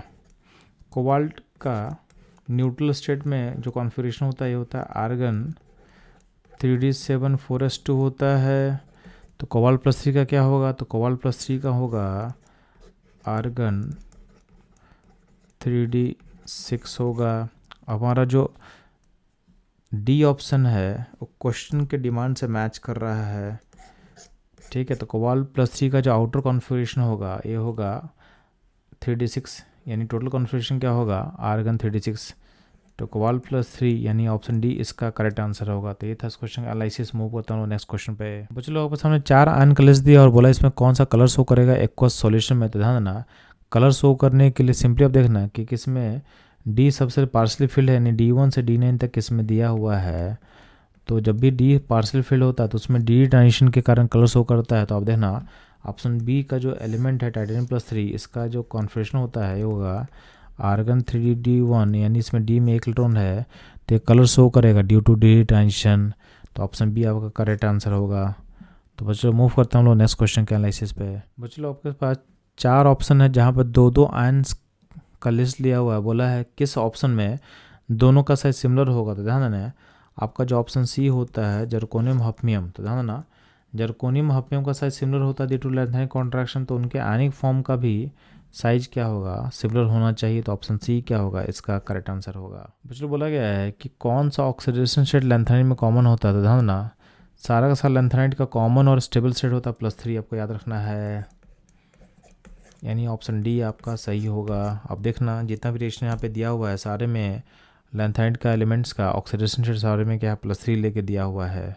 तो ये था इस क्वेश्चन का एनालिसिस। मूव करता हूँ नेक्स्ट क्वेश्चन पे। बच्चों लोग बोला गया है कि इन चारों कॉन्फ़िगरेशन में से कौन सा ऐसा एलिमेंट होगा जिसका maximum number of oxidation state execute करने का टेंडेंसी होगा। तो ध्यान देंगे ऑक्सीडेशन स्टेट का नंबर जो है वो डिपेंड करता है कितना डी में अनपेल्ड इलेक्ट्रॉन है। तो जहाँ में डी में अनपेल्ड इलेक्ट्रॉन हाईएस्ट होगा वहाँ पर number of possible oxidation state का नंबर क्या होगा लार्ज होगा। तो ध्यान देंगे आपका जो ऑप्शन बी है, बी यानी Mn जो होता है इसमें क्या होता है ये अपना highest number of oxidation state show करता है। तो इसका आंसर जो होगा ऑप्शन बी यानी Mn होगा, यानी Mn जो होता है +2 से +7 तक का सारा ऑक्सीडेशन स्टेट शो कर सकता है। तो ये था इस क्वेश्चन का एनालिसिस। मूव करता हूँ नेक्स्ट क्वेश्चन पे। बच्चों लोग इस क्वेश्चन बोला गया है कि आपको correct order of decreasing second ionisation enthalpy बताना है इन सारे एलिमेंट्स का। तो ध्यान देना इनको हम लोग अरेंज कर लेते हैं अकॉर्डिंग टू एटॉमिक नंबर। तो titanium, vanadium, chromium and Mn। तो नॉर्मली इधर ये बढ़ना चाहिए था वैल्यू, बट आपको पता है कि पहला इलेक्ट्रॉन निकलने के बाद आपका जो क्रोमियम होता है वो हो जाता है D5। तो इसका जो सेकेंड आयनेशन एंथैल्पी होता है वो Mn को क्रॉस कर जाता है, तो हाईएस्ट हो जाएगा क्रोमियम, हाईएस्ट हो जाएगा क्रोमियम, यानी क्रोमियम यहाँ पहुँच जाएगा। तो आपका डिक्रीजिंग ऑर्डर में क्रोमियम होगा पहले, फिर Mn होगा, फिर V होगा, फिर Ti होगा, यानी ऑप्शन सी इसका करेक्ट होगा। तो ये था इस क्वेश्चन का आंसर है एनालिसिस। मूव करता हूँ नेक्स्ट क्वेश्चन पे। तो चलो बोला गया है लैंथेनाइट्स के लिए कौन सा स्टेटमेंट करेक्ट होगा। तो ध्यान देंगे लैंथेनाइट में 14 एलिमेंट होता है और ये 6 बिट का पार्ट होता है और ये स्टार्ट कहाँ से होता है 58 से और इन कहाँ होता है 71 पे, यानी ऑप्शन सी होगा आपका करेक्ट होगा। तो ये था इस क्वेश्चन का एनालिसिस। मूव करता हूँ नेक्स्ट क्वेश्चन पे। बच्चों लोग इस क्वेश्चन बोला गया है कि किस ऑप्शन में दोनों आयन कलर शो करेगा एक्वस सॉल्यूशन में। तो ध्यान देना एक्वस सॉल्यूशन में कलर शो कर रहा है तो आपका जो कॉन्फ़िगरेशन होना चाहिए उसमें डी जो है पार्सली फिल होना चाहिए, यानी डी में जो इलेक्ट्रॉन होगा D1 से D9 तक कुछ भी हो सकता है। जब भी ऐसा होगा तो क्या होता है कलर शो करता है ड्यू टू डी ट्रांजिशन। तो अब देखना किस केस में दोनों में आयन में आपका डी में इलेक्ट्रॉन होना चाहिए, D1 से D9 तक भी कुछ भी चलेगा। तो आप चेक करोगे तो ऑप्शन नंबर जो है बी में निकल +2 में क्या होता है D8 होता है और Ti+3 में क्या होगा D1 होगा। तो इन दोनों में क्या डी सबसे पार्सली फिल्ड है तो दोनों आयन क्या होगा एक्वस मीडियम में कलर को शो करेगा ड्यू टू डी ट्रांजिशन। तो ये था इस क्वेश्चन का आंसर एनालिसिस। मूव करता हूँ नेक्स्ट क्वेश्चन पे। बच्चों लोग इस क्वेश्चन बोला गया है कि more number of oxidation state are exhibited by the actinides than lanthanides, और इसका रीजन क्या होगा। तो ध्यान देंगे इसका रीजन ये होता है कि आपका एक्टिनाइट्स का आउटर मोस्ट होता है 7s, उसके बाद होता है 6d, उसके बाद होता है 5f। तो जो 5f और 6d का बीच का जो एनर्जी गैप है उसका एनर्जी गैप क्या घट जाता है। इससे क्या होता है जो 5f का इलेक्ट्रॉन भी कहीं ना कहीं इस प्रोसेस में पार्टिसिपेट करेगा और लार्ज नंबर ऑफ ऑक्सीडेशन से शो करता है जो कि विजिबल है आपके NCERT के टेबल में, ठीक। तो इसका आंसर क्या हो जाएगा, तो इसका आंसर हो जाएगा सी। तो ये था इस क्वेश्चन का करेक्ट आंसर। मूव करता हूँ नेक्स्ट क्वेश्चन पे। बच्चों लोग इस क्वेश्चन में आपके सामने 4 ट्रांजिशन मेटल लिया और बोला है किसका थर्ड आयनेशन एंथैल्पी क्या होगा हाईएस्ट होगा। तो ध्यान देना आपके पास एलिमेंट क्या वैनेडियम है, क्रोमियम है, Mn है एंड आयरन है। तो थर्ड आंसर पे एल पी मतलब सबका +2 सेट होगा। आपको +2 से +3 भेजना है, तो आपको पता है कि एम एन का जो +2 सेट है उसमें आपका आउटर कॉन्फिगरेशन 3D5 हो चुका है, यानी आपका डी सबसेल हाफ फिल्ड है। अब यहाँ से इलेक्ट्रॉन निकालना बहुत मुश्किल होगा, तो थर्ड आंसर भी का वैल्यू जो होता है वो इन चारों में क्या होगा, हाईएस्ट होगा, यानी आपका जो आंसर होगा ऑप्शन सी होगा।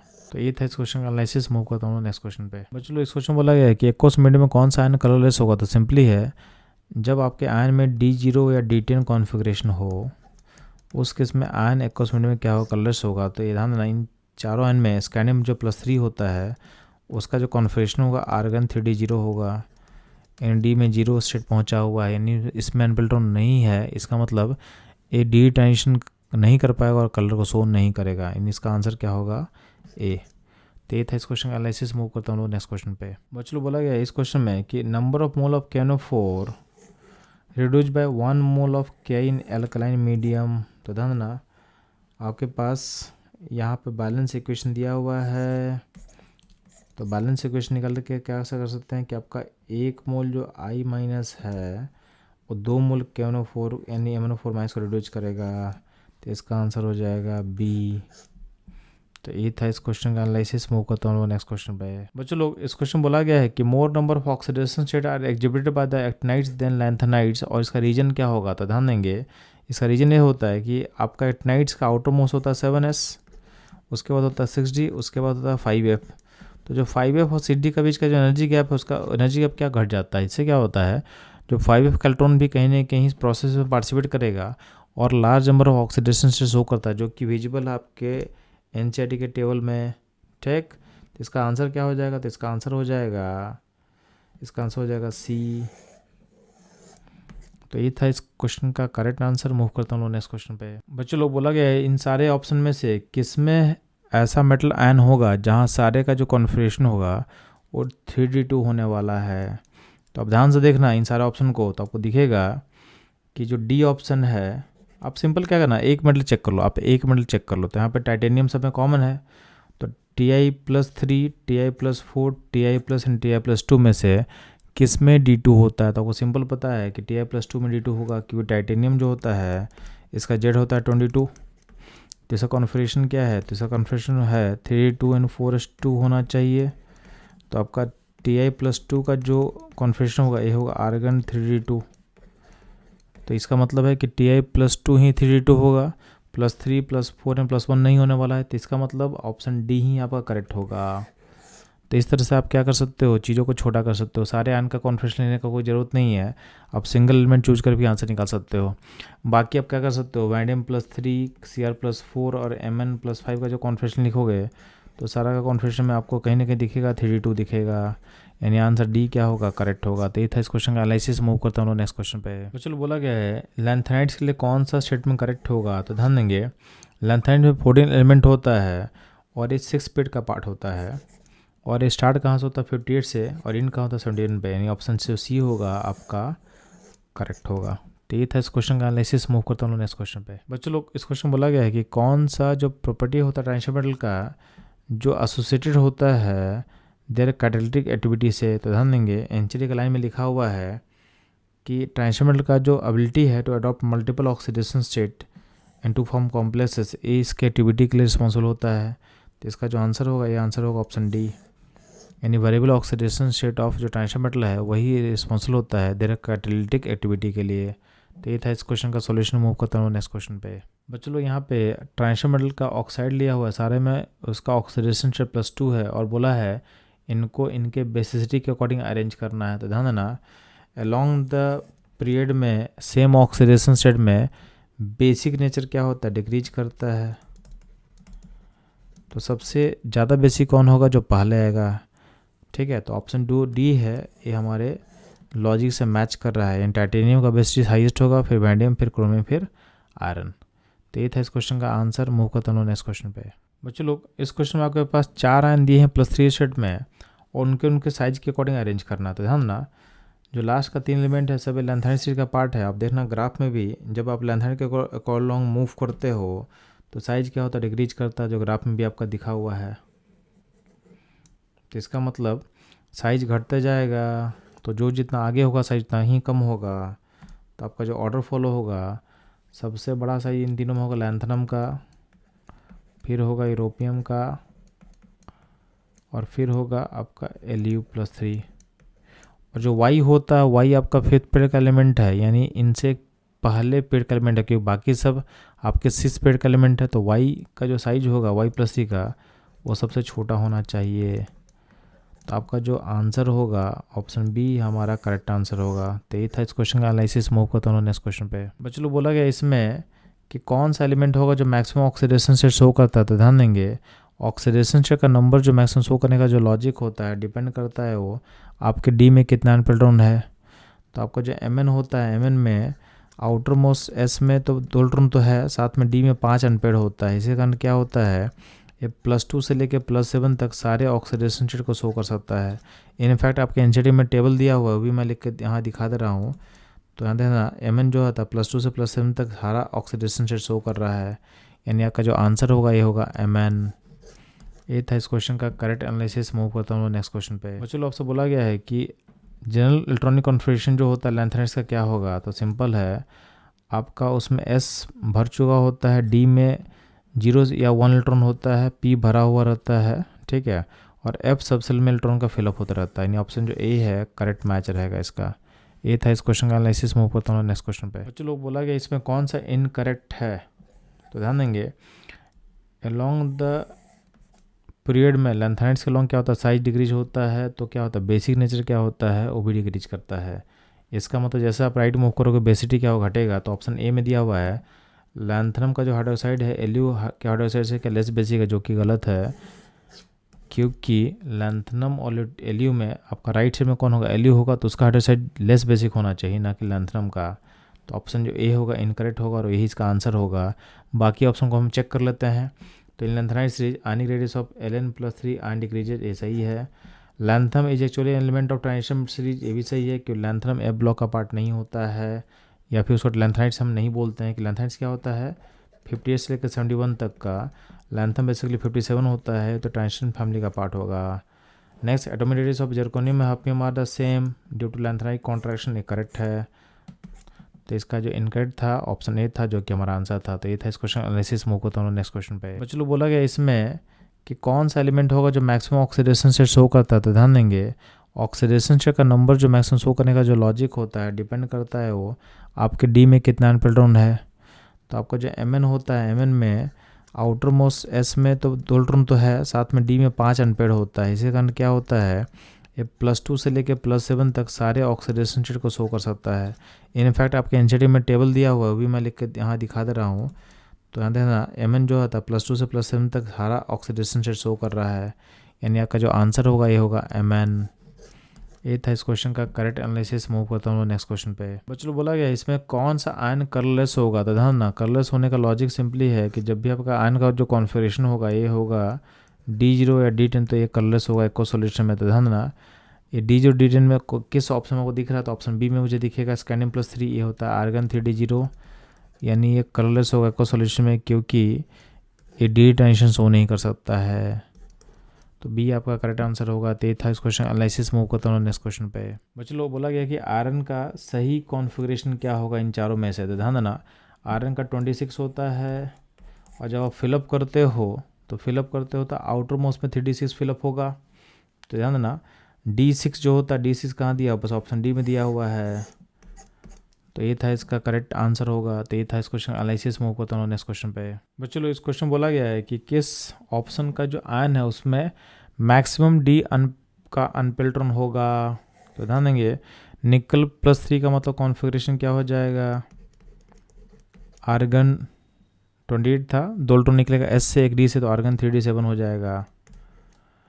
अब ध्यान देंगे आपको पता है कि D सब सेल में कितना ऑर्बिटल होता है, 5 ऑर्बिटल होता है, इसको हम ड्रॉ कर लिए। अब इसमें जब फिलअप करोगे तो D7 में कितना अनपेड होगा, तो इसमें अनपेड होगा 3। Fe+2 का मतलब होता है आर्गन 3D6, तो इसमें अनपेड कितना होता है, इसमें अनपेड होगा 4। जिंक प्लस का जो कॉन्फ़िगरेशन होता है आर्गन 3D10 4s1, तो इसमें अनपेड होगा 1। कॉपर +1 का जो कॉन्फ़िगरेशन होता है आर्गन 3D10, यानी इसका जो अनपेड होगा होगा 0। तो सबसे जो अनपेड इलेक्ट्रॉन मैक्सिमम को दिख रहा है, कहाँ दिख रहा है, ये दिख रहा है आपके ऑप्शन बी में, यानी Fe+2 में। तो ये था इस क्वेश्चन का आंसर। मूव करता हूँ नेक्स्ट क्वेश्चन पे। आपसे पूछा गया कि बेल मेटल किसका अलॉय होता है, तो बेल मेटल में कॉपर और टिन होता है, यानी आंसर क्या होगा, आंसर होगा बी, इसका करेक्ट होगा। ये था इस क्वेश्चन का एनालिसिस। मूव करता हूँ नेक्स्ट क्वेश्चन पे। बच्चों बोला गया है इनमें से किस में ट्रांजिशन मेटल का ऑक्सीडेशन से 0 है, तो आप देखना ऑप्शन नंबर डी में FeCO5 है। इसमें CO न्यूट्रल मॉलिक्यूल होता है, तो इसमें अगर Fe का ऑक्सीडेशन स्टेट को आप x मानते हो तो x+5 × 0 इक्वल टू क्या होगा 0, तो x का वैल्यू क्या हो जाएगा 0 हो जाएगा, यानी इसमें Fe का ऑक्सीडेशन रेट 0 आएगा, तो हमारा जो डी ऑप्शन क्या होगा, करेक्ट होगा। तो ये था इस क्वेश्चन का एनालिसिस। मूव करता हूँ नेक्स्ट क्वेश्चन पे। बच्चों बोला कि इसमें से कौन सा आयन आपको इम्पार्ट कलर करेगा इन एक्वस मीडियम में, तो ध्यान ना कलर शो करने के लिए आपका डी में इलेक्ट्रॉन 1 से 9 तक कुछ भी होगा चलेगा, तो ये डी ट्रांजिशन के कारण कलर शो करता है। तो ध्यान देना इन सब ऑप्शन में बस Cr+3 आयन जहाँ पे है, जहाँ पे होगा आर्गन 3d3, यानी डी में आपके पास 3 इलेक्ट्रॉन है, यानी D1 से D9 वाले केस में लाई कर रहा है। बाकी हर केस में क्या है, सब में D10 है, यहाँ भी D10 है, यहाँ भी D10 है, और C वाले में D0 है। तो D0 D10 के जो केस होता है वो कलर शो नहीं करता है, यानी आंसर अपना डी करेक्ट होगा। तो ये था इस क्वेश्चन का एनालिसिस। मूव करता हूँ नेक्स्ट क्वेश्चन पे। चलो आपके सामने 4 एलिमेंट दिया और बोला है इन चारों में कौन सा एलिमेंट है जो maximum number of different oxidation से शो कर सकता है। तो ध्यान दें आपका इसमें जो एम है, एम आपका एटनाइट फैमिली का पार्ट है, और एम आप देखोगे नीचे में मैंने टेबल शेयर किया NCERT का, एटनाइट में दिया हुआ है। तो एम के पास 3, 4, 5, 6 ये चारों ऑक्सीडेशन से शो करता है। बाकी के पास इतना पॉसिबिलिटी नहीं होता है, क्योंकि बाकी सब लैंथाइड फैमिली का पार्ट है जो नॉर्मली +3 सेट शो करता है। कुछ +3 के अलावा शो भी करे तो +2 एंड +4 से ज़्यादा शो नहीं करता है। ठीक, तो इसका आंसर क्या होगा, डी होगा इसका करेक्ट एनालिसिस। मूव करता हूँ नेक्स्ट क्वेश्चन पे। बच्चों लोग बोला गया है कि K2Cr2 को हीटिंग करेंगे बेसिक मीडियम में, तो क्या होगा ध्यान ना, बेसिक मीडियम में जो डाइक्रोमेट आयन है खुद को भेजता है कहाँ पे, खुद को भेजता है क्रोमेट में, यानी बनाएगा CrO4-2 बनाएगा। ऑप्शन सी क्या होगा, करेक्ट आंसर होगा। तो ये था इस क्वेश्चन का एनालिसिस। मूव करता हूँ नेक्स्ट क्वेश्चन पे। बच्चों इस क्वेश्चन बोला गया है कि गैडोलिनियम जो कि 4f से बिलोंग करता है, जिसका एटॉमिक नंबर होता है 64, उसका करेक्ट इलेक्ट्रॉनिक कॉन्फ़िगरेशन क्या होगा। तो ध्यान देना GD के कॉन्फ़िगरेशन में एक्सेप्शन होता है, इसको हम लोग बार बार देख चुके हैं। तो GD में क्या होता है कि 4f7 रहेगा, 5d1 होगा। तो आंसर बी इसके लिए करेक्ट होगा, और आपके NCERT में चीज दिया भी हुआ है। तो आपके सामने मैं NCERT टेबल में दिखा रहा हूँ, जहाँ पे GD जो है सो कॉन्फ़िगरेशन लिखा हुआ है। ये कॉन्फ़िगरेशन आपके लिए बहुत इंपॉर्टेंट है कि आपके पास बार बार नीट में आ चुका है। तो ये था इस क्वेश्चन का एनालिसिस। मूव करता हूँ नेक्स्ट क्वेश्चन पे। बोला गया बच्चों लोग लैंथाइन कॉन्ट्रैक्शन किसके लिए रिस्पॉन्सिबल होता था, ध्यान देना आपका लैंथाइन कॉन्ट्रैक्शन का कारण जर्कोनियम हफियम का साइज क्या होता है, सिमिलर होता है। तो ये था इस क्वेश्चन का आंसर। मूव करता हूँ नेक्स्ट क्वेश्चन पे। बच्चों बोला गया है कि which are the following element responsible for the oxidation of water to O2 in biological process, तो इसका आंसर होगा आयरन, ऑप्शन सी। तो ये था इसका करेक्ट आंसर। मूव करता हूँ नेक्स्ट क्वेश्चन पे। बच्चों इस क्वेश्चन बोला गया है कि electronic configuration of transition metal जो होता है उसका जनरल फॉर्म क्या होता है। तो ध्यान देंगे आपके NCERT लाइन में लिखा हुआ है कि ट्रांजिशन मेटल का जो जनरल फॉर्म होता है N-1 D 1 से 10 एंड NS 1 से 2। ठीक है, तो अगर आप इसको देखोगे तो किस ऑप्शन से मैच करेगा, तो ध्यान देंगे आपके ऑप्शन से सी से सबसे ज़्यादा मैच कर रहा है। तो आपका जो करेक्ट आंसर होगा इस क्वेश्चन के लिए, या बोल सकते हो मोस्ट सुटेबल जो आंसर होगा ये होगा ऑप्शन सी। कहीं कहीं वेरिएशन होता है, इसलिए आपके NCERT में DNS के पास 1 से 2 लिखा हुआ है, और यहाँ भी एक्सेप्शन बोला है PD में बेसिकली आउटर मोस्ट में S में 0 हो जाता है। ठीक है, तो यह समझाया हुआ आपको। तो ये वेरिएशन होने के कारण यहाँ पे 1 से 2 लिखा हुआ है, तो आपके ऑप्शन में उतना वेरिएशन को इंक्लूड नहीं किया है, इसलिए यहाँ पे S में 2 लिख दिया है। तो कोई दिक्कत नहीं है, जो हमारा सबसे क्लोजेस्ट आंसर होगा उसको हम टिक करेंगे, तो ऑप्शन सी हमारा क्लोजेस्ट आंसर हो सकता है। तो ये था इस क्वेश्चन का एनालिसिस। मूव करता हूँ नेक्स्ट क्वेश्चन में। बच्चों बोला गया है कि एक ट्रांजिशन मेटल है जिसका कॉन्फिगरेशन आर्गन 3d4 है इन +3 ऑक्सीडेशन स्टेट, तो इसका एटॉमिक नंबर क्या होगा। तो बहुत सिंपल है, इसका नॉर्मल का जो कॉन्फिगरेशन होगा ये हो जाएगा आर्गन 3d5 एंड 4s2 हो जाएगा। अब ये जो कॉन्फिगरेशन मैच किससे करता है, Mn से, यानी इसका एटॉमिक नंबर क्या होगा 25 होगा। तो ऑप्शन सी क्या होगा इसका करेक्ट आंसर होगा। तो ये था इस क्वेश्चन का एनालिसिस। मूव करता हूँ नेक्स्ट क्वेश्चन पे। तो चलो आपके सामने KMnO4 का रिएक्शन लिखा हुआ था ऑक्सिलिक एसिड के साथ, और उसको बैलेंस किया हुआ है। बोला गया है 20 ml ऑफ 0.1 मोलर KMnO4 के साथ कितना ऑक्सिलिक एसिड कंज्यूम होगा। तो ध्यान ना इसका मिलीमोल निकाले तो मिलीमोल 2 आता है। अब ध्यान देना, 2 के लिए आपका ऑक्जेलिक एसिड कितना होना चाहिए, यहाँ पे ऑक्जेलेट आयन होना चाहिए कितना, 5 होना चाहिए। तो 2 मिलीमोल के लिए कितना होना चाहिए, 5 मिलीमोल आपका आंसर होना चाहिए।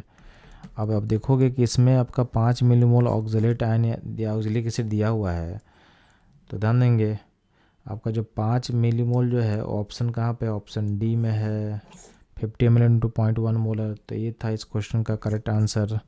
बच्चों लोग मूव करता हूँ नेक्स्ट क्वेश्चन पे। बच्चों लोग जब कैलोमेल यानी Hg2Cl2 रिएक्ट करता है NH4OH के साथ, तो एक डिस्प्रोपोर्शनेशन रिएक्शन होता है जिसमें मरकरी फॉर्म करता है प्लस HgNH2Cl फॉर्म करता है, यानी इसका आंसर हो जाएगा ऑप्शन सी। ये था इस क्वेश्चन का एनालिसिस एंड सॉल्यूशन। मूव करता हूँ नेक्स्ट क्वेश्चन पे। बच्चों लोग आपके सामने कुछ कंपाउंड्स एंड आयन लिखे हुए हैं और बोला इसमें से कलरलेस कौन कौन होगा। तो ध्यान देना, जब भी आपके ऑक्सीडेशन स्टेट के अकॉर्डिंग D0 या D10 का केस आपको दिखेगा तो कलरलेस हो जाएगा। TiF6-2 में Ti का +4 स्टेट है, तो इसमें क्या होता है, इसका D0 केस होगा, यानी क्या हो जाएगा, कलरलेस हो जाएगा। COOF3- में कोबाल्ट का स्टेट जो होगा ये +3 होगा, तो ये होता है D6, यानी एक कलर शो करेगा। ठीक है। ऑप्शन जो Cu2Cl2 में कॉपर का +1 स्टेट होता है और D10 केस होगा तो ये भी कलरलेस होगा, यानी TiF6-2 एंड Cu2Cl2 ये दोनों कलरलेस होने वाला है। NiCl4-2 वाले में निकल +2 स्टेट में है, जो कि होता है आर्गन 3D8, यानी इसमें भी क्या होगा, D8 है, मतलब अनपिल्ट्रॉन है, तो इसमें डिटोनेशन हो सकता है। ठीक। D सबसे पार्सली फील्ड है, मतलब जिसमें डिटोनेशन होगा मतलब कलर शो करेगा। तो बस जो कलर शो कौन नहीं करने वाला है, तो TiF6-2 एंड Cu2Cl2। तो हमारा कौन सा ऑप्शन सही होगा, तो ऑप्शन सही होगा बी। तो ये था इस क्वेश्चन का correct answer, analysis and solution. मिलते हैं हम लोग नेक्स्ट क्वेश्चन में। बच्चों बोला गया कि मरकरी ओनली मेटल होता है जो लिक्विड होता है आपके 0 डिग्री सेंटीग्रेड पे। ऐसा क्यों होता है, तो मरकरी का जो मेटालिक बॉन्डिंग होता है बहुत वीक होता है, यानी इसका जो आंसर होगा बी होगा। इसलिए इसका बॉन्डिंग जो कि वीक है, इसलिए इसका स्टेट लिक्विड होता है रूम एट 0 डिग्री सेंटीग्रेड। तो ये था इस क्वेश्चन का एनालिसिस। मूव करता हूँ नेक्स्ट क्वेश्चन पे। बच्चों लोग बोला गया इसमें कि कौन सा एलिमेंट होगा जो मैक्सिमम ऑक्सीडेशन स्टेट शो करता है। तो ध्यान देंगे, ऑक्सीडेशन स्टेट का नंबर जो मैक्सिमम शो करने का जो लॉजिक होता है डिपेंड करता है वो आपके डी में कितना एनपेल्ट्रॉन है। तो आपका जो Mn होता है, Mn में आउटर मोस्ट S में तो 2 इलेक्ट्रॉन तो है, साथ में D में 5 अनपेड होता है। इसी कारण क्या होता है, ये +2 से लेकर +7 तक सारे ऑक्सीडेशन स्टेट को शो कर सकता है। इनफैक्ट आपके एनसीईआरटी में टेबल दिया हुआ है, वो भी मैं लिख के यहाँ दिखा दे रहा हूँ। तो यहाँ देखना, Mn जो होता है +2 से +7 तक सारा ऑक्सीडेशन स्टेट शो कर रहा है, यानी आपका जो आंसर होगा ये होगा Mn। ये था इस क्वेश्चन का करेक्ट एनालिसिस। मूव करता हूँ नेक्स्ट क्वेश्चन पे। चलो बोला गया है इन सारे स्टेट में कौन सा स्टेटमेंट फॉल्स होगा लैंथेनाइट्स के एलिमेंट्स के लिए। तो ध्यान देंगे, अब देखना, all lanthanides are very highly dense metal, सही है। More characteristics oxidation state of lanthanide is +3। तो आपको पता है कि जितना भी लैंथेनाइट होता है उसका मोस्ट स्टेबल स्टेट होता है +3। तो कॉमन और स्टेबल स्टेट क्या होगा, +3, यानी आपका जो बी है बी भी करेक्ट होगा। Lanthanides are separated from the one other by ion exchange, ये भी सही है। लास्ट जो ऑप्शन दिख रहा है आपको डी में जो है, उसमें बोला गया है ionic radius of trivalent lanthanides steadily increases, ये गलत हो जाएगा। स्टीडली क्या होता है, डिक्रीज होता है with increase in atomic number. तो यहाँ पे जो इंक्रीज लिखा हो इसका नहीं, स्टेटमेंट क्या हो जाएगा, गलत हो जाएगा। यानी ऑप्शन जो डी था ये आपका इनकरेक्ट स्टेटमेंट होगा और यही हमारा आंसर होगा। ठीक। तो ये था इस क्वेश्चन का एनालिसिस। मूव करता हूँ नेक्स्ट क्वेश्चन पे। तो चलो इस क्वेश्चन में आपको हम 4 एलिमेंट दिया हुआ है, उनका कॉन्फिगरेशन लिखा हुआ है। बोला है कि कौन सा एलिमेंट सेम फैमिली का पार्ट नहीं होगा। तो ध्यान देना, आप देखोगे option A, option B and option D का जो आउटर कॉन्फ़िगरेशन है सिमिलर है। तो अगर एलिमेंट सेम फैमिली का होगा तो उनको कॉन्फ़िगरेशन क्या होता है, सिमिलर होना चाहिए। तो A B D same family का पार्ट होगा, और जो सी ऑप्शन है वो सेम फैमिली का पार्ट नहीं होगा। तो हमारा जो आंसर होगा सी। तो ये था इस क्वेश्चन का सॉल्यूशन। मूव करता हूँ नेक्स्ट क्वेश्चन पे। चलो इस क्वेश्चन बोला गया है कि फोटोग्राफिक फिल्म में क्या एसेंशियल इंग्रेडिएंट होता है। तो बेसिकली होता है सिल्वर ब्रोमाइड, HBr। तो ये था इस क्वेश्चन का एनालिसिस एंड सॉल्यूशन। मूव करता हूँ नेक्स्ट क्वेश्चन पे। बच्चों इस क्वेश्चन बोला गया है कि K2CO7 में क्रोमियम का ऑक्सीडेशन स्टेट क्या होगा। तो बहुत सिंपल सा क्वेश्चन था, इसमें इसका ऑक्सीडेट होता है +6, इन ऑप्शन सी होगा करेक्ट। तो ये था इस क्वेश्चन का एनालिसिस। मूव करता हूँ नेक्स्ट क्वेश्चन पे।